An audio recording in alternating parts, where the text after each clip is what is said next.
And Dominaria United spoiler hype part 3. There are so many spoilers dropping that I'm having to make all sorts of parts. Most of these videos are like 16 minutes long. So hang on to your seats and let's jump right in. Now, when we left off, we talked about a Johnny, and he's been completed. And his abilities are downright powerful. Next up, and I can't really talk about this card yet because it's in Phyrexian. It's listed as Dismember, and it's all in Phyrexian text, and I don't read Phyrexian, unfortunately. Which, all I know is that it's two black Phyrexian mana and 1 for this card. So it's probably some sort of removal card. So when we get the full text on that, we'll come back to that. Next up is another card from the Legends that are reimagined. Now this is a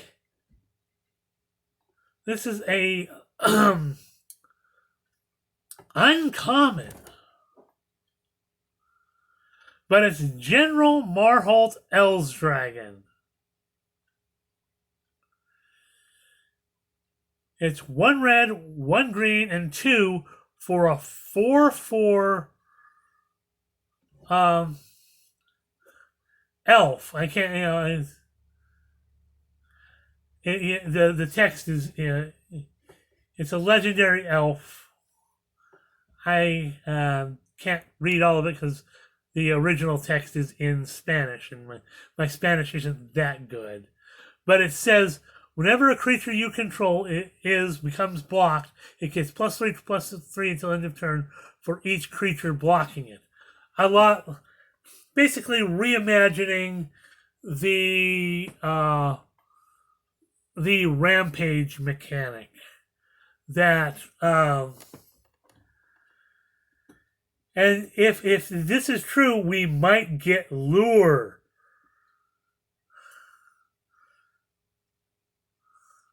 Because it's for each creature blocking it. So if you put a menace thing on it, or if you have lure on it, yeah, this could be useful.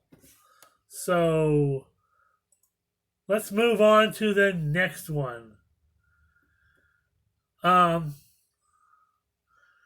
It's Impede Momentum. 1 blue and 1 for a sorcery that says tap target creatures and put 3 stun counters on it. If permanent with a stun counter on it would become untapped, remove 1 from it instead. So if you try to untap the creature, you remove the stun counter instead. And it says scry 1. It also has scry 1. So put a creature out of action for 3 turns, or 3 things, where they can untap it, and scry 1.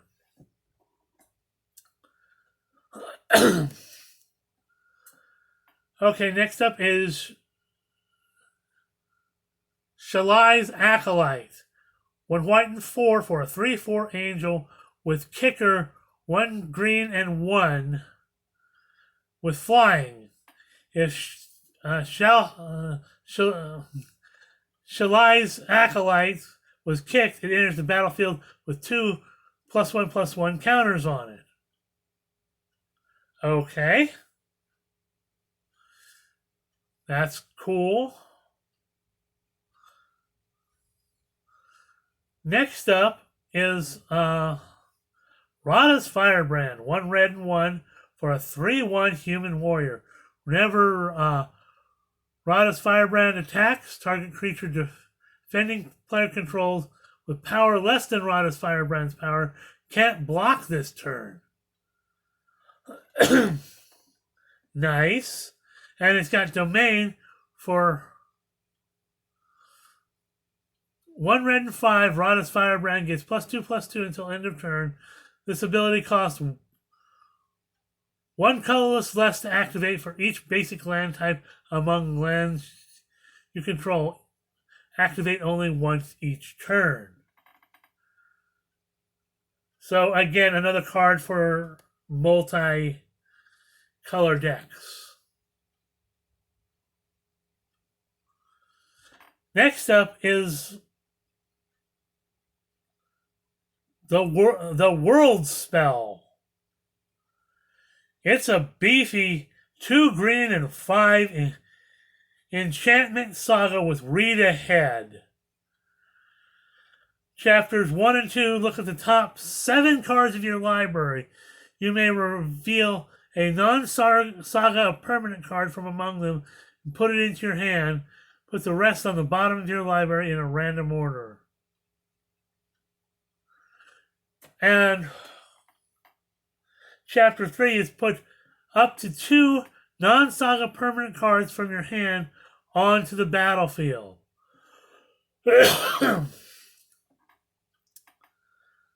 Hoo-ha. And if you're playing it with that one, with the one card that makes enchantments creatures, I believe that was Zur. That becomes a 7/7. Yikes. This will find good play in commander decks, probably. Next up is Braids, Arisen Nightmare.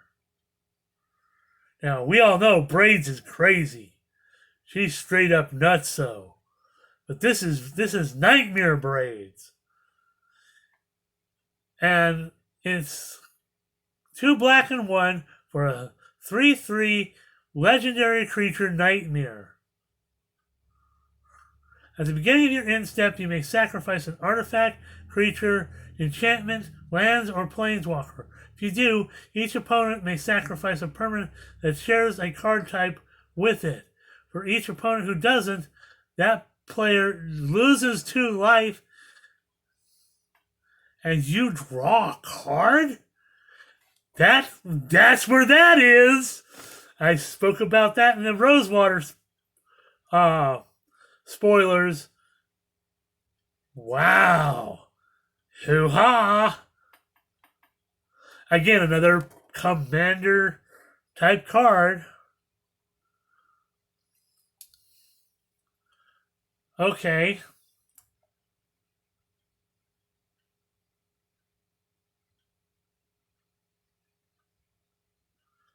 Next up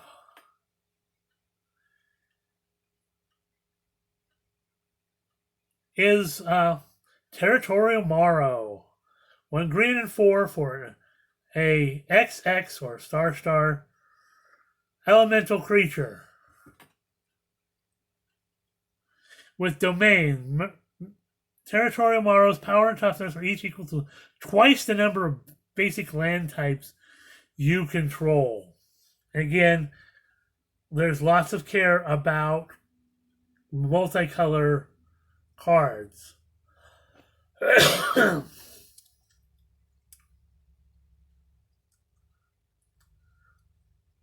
it's twice the amount. So if you have all 5, he's a 10/10. Yikes.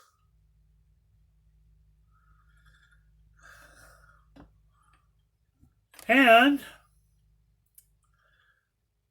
we've got 2 more of the reimagined legends.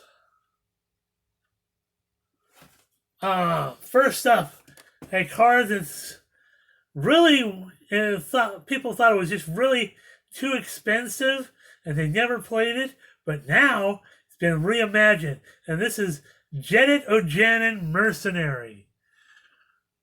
Whenever Jedit Ojanen Mercenary is a creature, it's a Genito-Janet mercenary. Please excuse me. I'm having fumble mouth. Genito-Janet mercenary, 1 white, 1 blue, and 1 for a 3/3 legendary cat mercenary. Whenever Genito-Janet mercenary or another legendary creature enters the battlefield under your control, you may pay 1 green. If you do, create a 2/2 green cat warrior creature token with Forest Walk.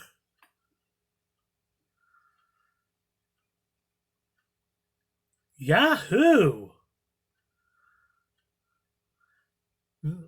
Next up is Ramses Assassin Lord. 1 blue, 1 black, and 2 for a 4/4 legendary human assassin with Death Touch. Other assassins you control get +1/+1.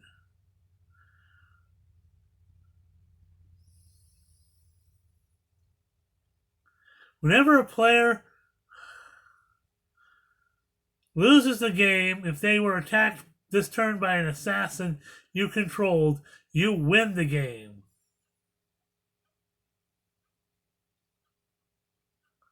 Okay.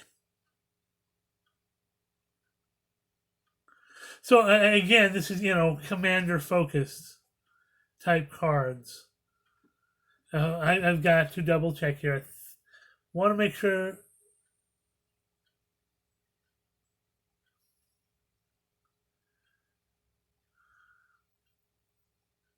Yes, this is something that's actually in. These 2 cards are actually in the commander decks. So.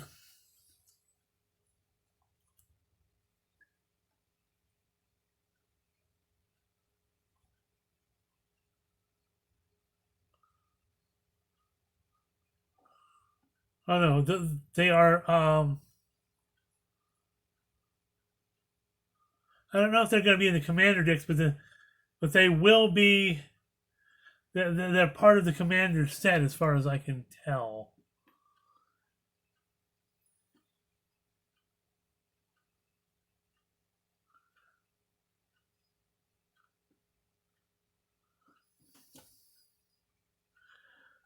Okay, I've looking. It's very hard to distinguish the set symbol.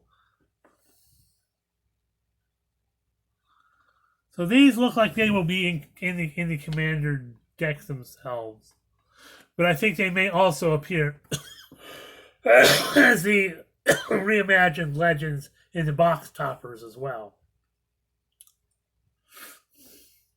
And finally, we have Herd Migration, which is a beefy 1 green and 6 with domain. It says create a 3/3 green beast creature token for each basic land among the lands you control.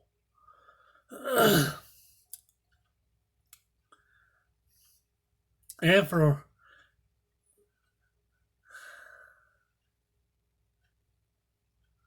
And for 1 green and 1, discard Herd Migration, search your library for a basic land card, reveal it, put it in your hand, you gain 3 life. So it has a dual purpose. And again, this is, again, like a commander-focused type card. And let me reload. Oh, we got more. I'm approaching on a few. So I'm going to try to get through these before my mark reaches up. So we've got Nemata, Primeval Ward, 1 black, 1 green, and 2 for a 3 3/4 plant something or other. Again, this is in Spanish. It has reach, and it says if a creature an opponent controls would die, exile it instead, and you create a green sapperling token. For 1 green, sacrifice a sapperling. Nemata Primal Ward gets +2/+2 till end of turn. One black and 1, sacrifice 2 sapperlings and draw a card. Okay. That's fun.